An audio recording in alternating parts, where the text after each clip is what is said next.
Hi, my name's Declan Morrissey, and today we're just going to review an album because Neil hasn't done anything about music since we started the show.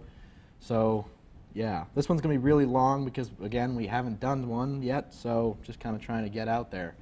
Today we're going to look at Californication by the Red Hot Chili Peppers. It was released in 1999, and it's important for a few reasons. The main one is that this marks the return of guitarist John Frusciante, who had been on 2 previous albums but had left the band for a hiatus of 4 years.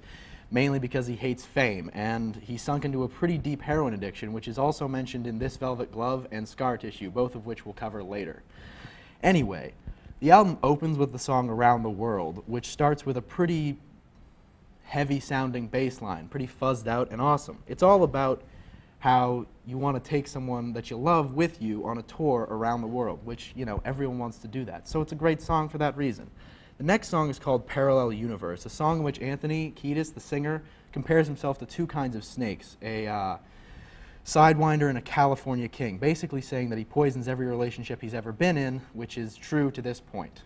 And basically it's about a parallel universe. Other than that, it's a pretty awesome song with muted picking for the bass and the drums, and it's pretty crazy. The next song is Scar Tissue, and because it's so popular and the lyrics have already been reviewed and overdone, I'm not really going to go into that. But the line "sarcastic Mr. Know-It-All" is actually referencing the previous guitarist Dave Navarro, which is kind of interesting because Anthony liked him, but I guess didn't like him anymore. I don't know. And then the guitar riff is actually based on an idea that Frusciante had mainly in his solo work, which is just taking a chord and then subtracting a bunch of notes, leaving just 2, which creates a lot of negative space. And it makes the notes dissonant, which is kind of how the entire song came to be.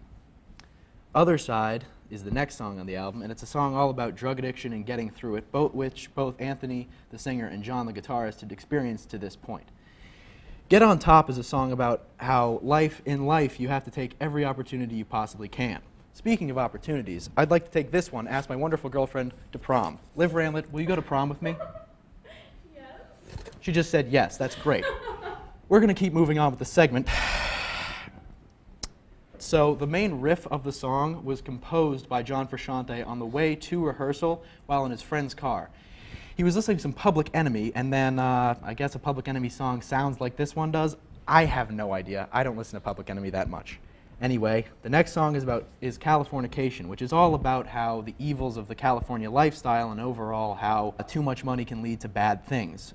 So 2 fun facts about this song. Anthony, the singer, references the Foo Fighters in this one with the Spheres, and how Cobain, the lead singer for Nirvana, and Dave Grohl, the drummer for Nirvana, sang The Man Who Sold the World by David Bowie on MTV Acoustic. And then later on, after Cobain died, Grohl started to sing songs by David Bowie off of Station to Station, which is a David Bowie album, in kind of a tribute to Kurt Cobain, which is nice of him. And the second fun fact is that Californication, as we know it, almost didn't happen. Anthony Kiedis had written the entire song, but no one had come up with any music to it yet. Then, one rehearsal, John Frusciante, the guitarist, came running in with a $36,000 guitar, which is called the Gretsch White Falcon, and showed the band the riff, which they all loved and thought it immediately was the best possible thing that the song could have. And that's how that went. Easily is all about how it's quite easy to lose focus in the world, and how once in a while you have to do something kind of stupid to get back the focus, hence the line, "Throw me to the wolves because there's order in the pack," or "Remind me, if you will, exactly what we're fighting for," kind of leading to the loss of focus. Porcelain is the next song, and it's all about a girl that Anthony met while he was in drug rehab. She had a child, I guess she reminded him of a porcelain vase or something like that. They went for kind of a Smashing Pumpkins sort of vibe, and it's a really good song, even though it's really simple and kind of easy. Anyway, Emmett Remus is the next song, and it's Summertime spelled backwards, and that's exactly what the song is about. It's about summertime that Anthony spent with his girlfriend in Europe. So the next song is I Like Dirt, which is notable because it's the only real funk song on the record. This is interesting because the Chili Peppers originally were a funk band, and for the first 3 or 4 albums were exclusively funk, but this album really marks the change in pace away from that sort of funk and more to kind of a classic alternative rock sort of genre. The next song is This Velvet Glove, which The title is actually based on a book called Like a Velvet Glove Cast in Iron, which is in reference to the fact that sometimes when you're walking around, you see people who have a kind of a tough exterior, but you don't know what's happened inside of them, hence the velvet glove cast in iron, the velvet being kind of soft and the iron being quite hard. And the song itself kind of makes several references to John's heroin addiction, and so it's a nice lyrical song in that sense. The fun fact for this song is that the song wasn't actually performed live until 2006 in Poland. The issue with the song is that it needs two guitar parts, one acoustic and one electric. The guitarist who was on the acoustic is Josh Klinghoffer, who is now the band's guitarist. Savior is the next song, and it's all about Anthony's poor relationship with his dad to that point. It basically apologizes for Anthony hating his dad and how he wants his dad back in his life. And so they've reconnected now, I guess.